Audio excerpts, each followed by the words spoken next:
नमस्कार दोस्तों, स्वागत है आपका हमारे YouTube channel daily current affair majestic GK पे।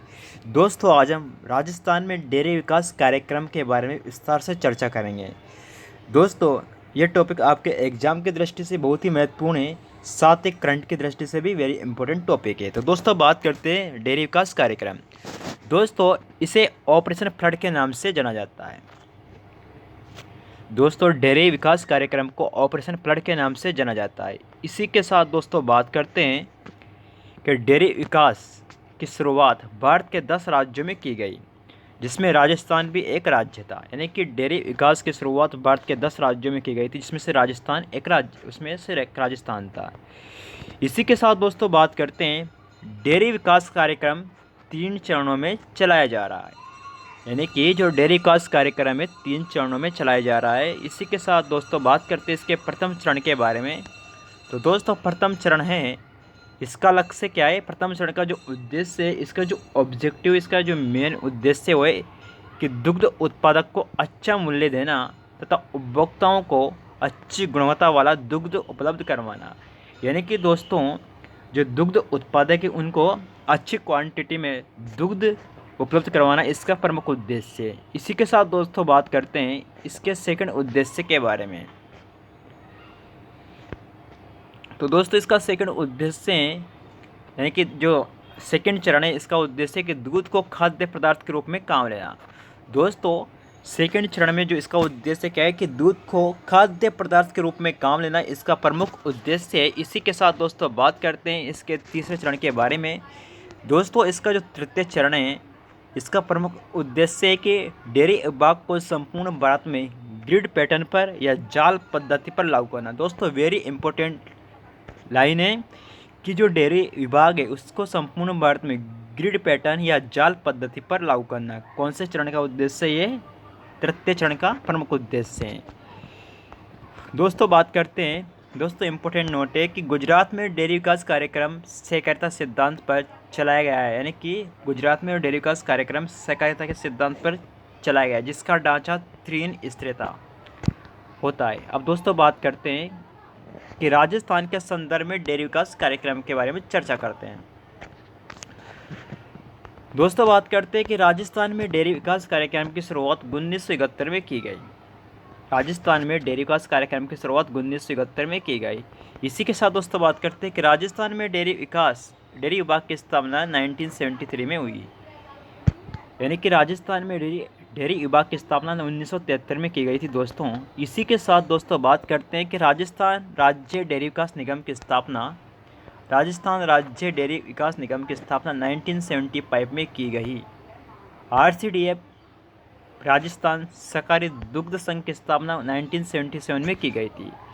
तो दोस्तों, आप इन्हें ध्यान में रखें, आपसे पूछ लिया जाए कि डेयरी विभाग की स्थापना, यानी कि डेयरी विभाग की स्थापना 1973 में की गई दोस्तों, और राजस्थान डेयरी विकास निगम की स्थापना 1975 में की गई। RCDF राजस्थान सहकारी दुग्ध संघ की स्थापना 1977 में की गई थी। तो डेयरी विभाग की 1973, डेयरी विकास निगम के 1975, RCDF की 1977 में की गई। इसी के साथ दोस्तों चर्चा करते हैं अगले पॉइंट के बारे में कि राजस्थान में डेयरी विकास कार्यक्रम गुजरात के तर्ज पर चलाया जा रहा है। तो दोस्तों, राजस्थान में डेयरी विकास कार्यक्रम गुजरात के तर्ज पर चलाया जा रहा है, जो कि 3 स्तरीय है। दोस्तों, बात करते हैं सबसे फर्स्ट के बारे में, राज्य स्तर के बारे में बात करते हैं। दोस्तों, राज्य स्तर में इसमें RCDF, इसकी स्थापना 1977 में की गई। इसका हेड क्वार्टर, इसका जो मुख्यालय है वो जयपुर में है दोस्तों, और इसका जो लोगो है ना वो है सरस।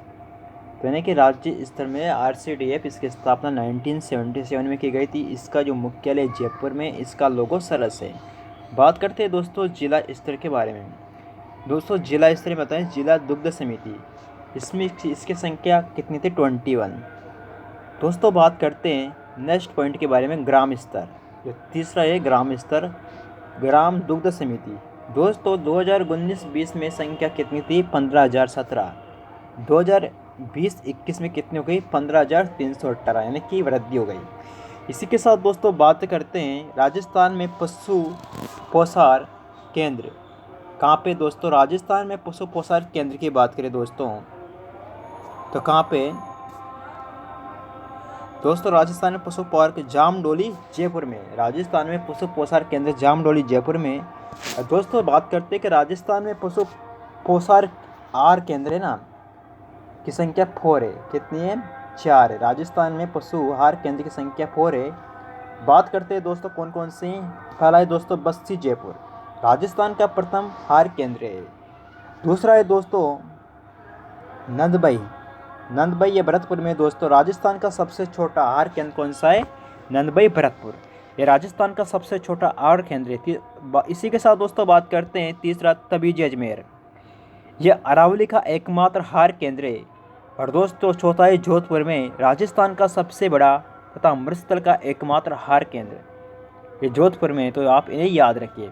इसी के साथ दोस्तों बात करते हैं कि राजस्थान का पहला सीमेंट बैंक या एकीकृत वीर्य बैंक की स्थापना बस्सी जयपुर में की गई थी।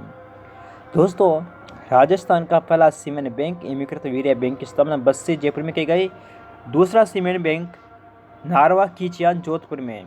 तो दोस्तों पहला कहाँ पे? पहला बस्सी जयपुर में, दूसरा सीमेंट बैंक है नारवी कीचियान जयपुर में। इसी के साथ दोस्तों बात करते हैं कि राजस्थान में प्रथम महिला दुग्ध समिति बोजसर बीकानेर में। राजस्थान में सरकारी डेयरी सरस है। राजस्थान की सबसे प्राचीन डेयरी पद्मा डेयरी ब्यावर में है। दोस्तों अभी कहाँ पे? ब्यावर में। राजस्थान का सबसे बड़ी डेयरी रानीवाड़ा जालौर में, तो आप इन्हें ध्यान में रखें। इसी के साथ दोस्तों बात करते हैं राजस्थान, दोस्तों गंगमूल डूरी, दोस्तों गंगमूल डेयरी कहाँ पे है? हनुमानगढ़ में। वरमूल डेयरी जोधपुर में, उरमूल डेयरी बीकानेर में, और टेट्रापैक डेयरी दोस्तों कहाँ पे है? दोस्तों टेट्रापैक डेयरी है ना, ये जयपुर में। यह डेयरी दोस्तों यहाँ पर डेयरी है, टाइपिंग मिस्टेक है। यह डेयरी 90 दिन तक दूध को अपनी मूल अवस्था में रख सकती है। दोस्तों जो टेट्रापैक डेयरी है दूध को 90 दिन तक अपने अवस्था में रख सकती है। इसी के साथ दोस्तों बात करते हैं नेक्स्ट पॉइंट के बारे में। इस डेयरी के द्वारा भारतीय सैनिकों को दुग्ध उपलब्ध करवाया जाता है।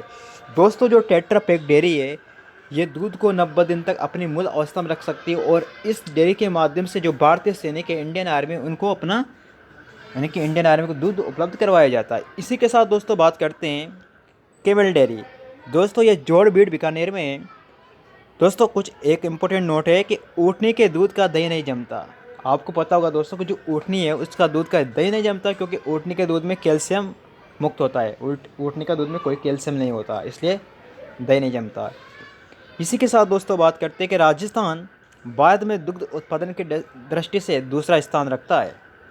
राजस्थान दूध उत्पादन की दृष्टि से दूसरा स्थान रखता है। राजस्थान में दुग्ध उत्पादन 15,572 टन है। और दोस्तों प्रतिशत की बात करें तो राजस्थान में भारत का दूध का परसेंट है 12.72%। इसी के साथ दोस्तों बात करते हैं कि राजस्थान में भारत का 12.72% दुग्ध उत्पादन होता है। इसी के साथ दोस्तों बात करते हैं दूध से संबंधित कुछ प्रमुख शब्दावली है, आप इन्हें ध्यान में रखें। तो दोस्तों बात करते हैं प्रमुख शब्दावली के बारे में। दोस्तों थर किसे कहते हैं? दोस्तों थर दूध को गर्म करने के बाद उसके ऊपर आने वाली जो परत होती है, पतली परत, उसे बोलते हैं थर। जावन किसे कहते हैं? दोस्तों दूध को दही में बदलने के लिए दूध में डाला गया जो मैटर जो पदार्थ होता है ना, उसे कहते हैं जावन। इसी के साथ दोस्तों बात करते हैं जावनी, दही जमाने का पात्र को जावनी कहते हैं। बलौनी छाछ जमाने का पात्र को बलौनी कहते हैं। तो दोस्तों जावने और बलौनी में क्या डिफरेंस है कि दही जमाने का जो पात्र होता है उसे कहते हैं अपन जावनी, और बलौनी होती है यानी कि छाछ जमाने के पात्र को बोलते हैं बलौनी।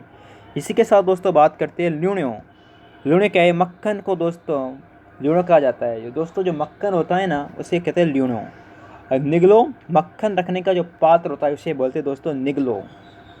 इसी के साथ दोस्तों बात करते हैं रई, छाछ बनाने के लिए काम में लिया गया लकड़ी का यंत्र, उसे रई कहते हैं। दोस्तों जो छाछ बनाने के लिए जो लकड़ी का जो यंत्र होता है ना उसे बोलते हैं रई। अब फूलड़ी, राई के नीचे लगा हुआ चौपंखा जो भाग होता है ना उसे अपन फूलड़ी कहते हैं दोस्तों। तो चौपंखा भाग फूलड़ी कहलाता है। इसी के साथ दोस्तों बात करते हैं नेक्स्ट शब्दावली के बारे में थाड़ी।